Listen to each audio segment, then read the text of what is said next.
Andrew in Holmfirth, West Yorkshire, saying, "Isn't it about time we heard the best record in the whole history of the world ever, yet again? Well, why not?"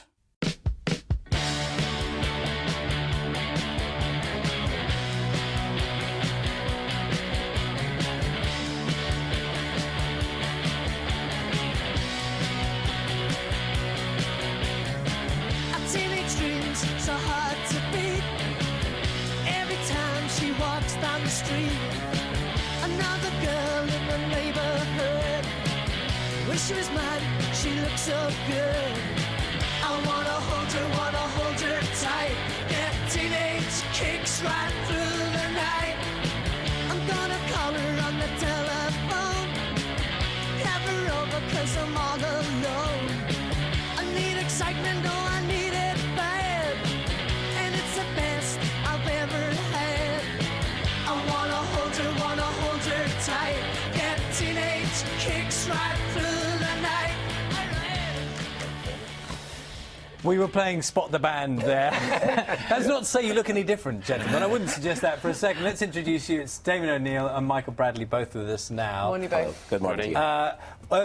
They had Undertones for so many people, so many songs. Actually, Teenage Kicks for me wasn't the one. It was My Perfect Cousin. Hey, we wrote that. Did you write that song? Charlie, we're so happy.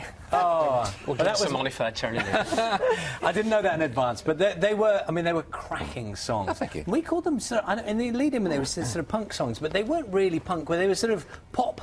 They were always pop-punk songs, weren't they? Well, I suppose they were pop songs, but we were punk rockers because we were back in Derry and we heard all about the Sex Pistols, we heard the Ramones and so on. So this was the music that we really, really loved. So we were a punk band, but I know what you mean. I think we were actually proud to be called ourselves a punk band as well. Yeah. No, it was great. It was the energy as well we loved. You know, the energy of punk and the kind of DIY. You know, the way you can just anybody can form a band. Learn 3 chords, write a song. And it was great having short hair when everyone else had long hair. And you've still got great hair. Thank you very much. Tell me, so you didn't write many of the songs. It was mostly written by John. My brother John. His big brother. Okay. He was the genius of the band.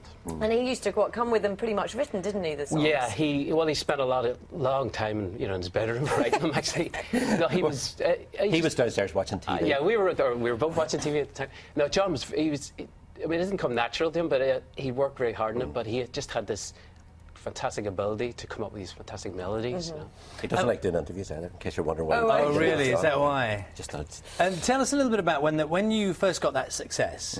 So you went from, I mean, what were you doing at the time? Did you have day jobs, and then something suddenly happened to you? Well, I just started work. In fact, I only had a job for about a month or something, civil service. Are you working as a civil servant? Well, it wasn't exactly an office job. It was we're like putting files into racks. But I just started for about 4 weeks, and then we got Sire Records. We basically got a major label deal. I had just failed my A-levels. Failed them. And at that point, thinking you don't know what you're going to do, or the dream of music was there? I was 18 going on 19, kind of going, I didn't care. In a way, we became accidental pop stars. You know, we didn't think it was ever going to happen. It was all really because of John Peel, you know, playing Teenage Kicks. And he legendarily played it. He liked it so much he played it twice in a row. Yeah. That was we were in his house listening to that when he did it. I can't describe that feeling, you know. When the best DJ in the world thinks your record is that good, he'll play it twice in a row. Gets no better. And we've seen that Fergal Sharkey, of course, and he's wearing it's a sort of park. Is that like a parka he's wearing there? A snorkel jacket was the phrase. Snorkel, which has a super long hood. Absolutely right. Now, one of the things that people will remember looking at, I certainly remember, is you guys look very, I don't mean this in a derogatory, look very ordinary. You look like you had literally just walked, off the street having...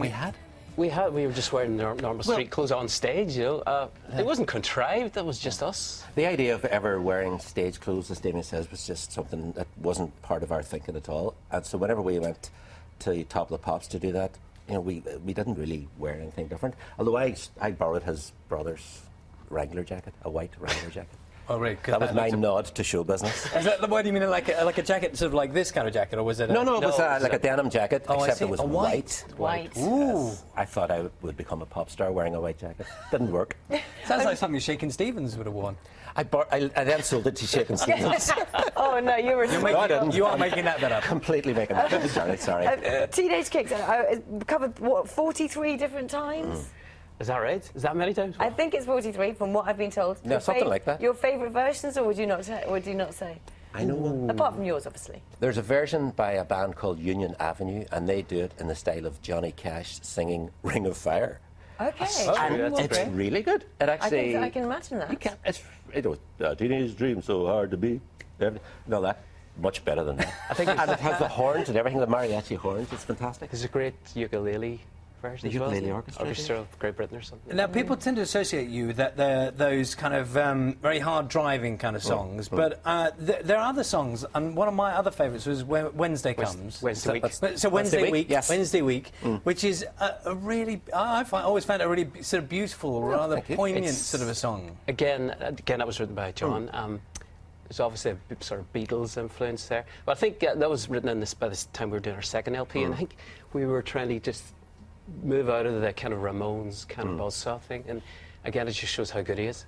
I love the way you still refer to them as LPs, which of course they are. Of course, they're always LPs. In fact, we banned the word album. Yeah. Did you? Even the word gig, we never said gigs. It was always concerts or shows. Showbiz. I think that was very showbiz. Rock and roll. And you're still doing concerts? Yes, we are. Yes, we're doing concerts. We're doing a concert in Dublin next weekend. We're actually playing for the President of Ireland as well. He's having a garden party, and he's asked us to do a couple of songs. He's very cultural. And as years have gone by, have the Undertones got pockets of unlikely fans in places you've discovered? So sometimes you sort of find we're huge in, Estonia, or I'm just plucking. The classic, not big in Japan, but whenever we played in Tokyo about 2 years ago for the first time ever, and the guy who ran the show says, "Can you come down to the club and do some record signings?" And we went, "Yeah, okay." Expecting to see, about 3 or 4 guys with really bad skin and glasses. There was a whole line of them, and they had all the records, and they were so, well, Japanese people, I think, are said to be very polite, and it was brilliant, and they were just so happy to see us. I loved that stuff. Yeah.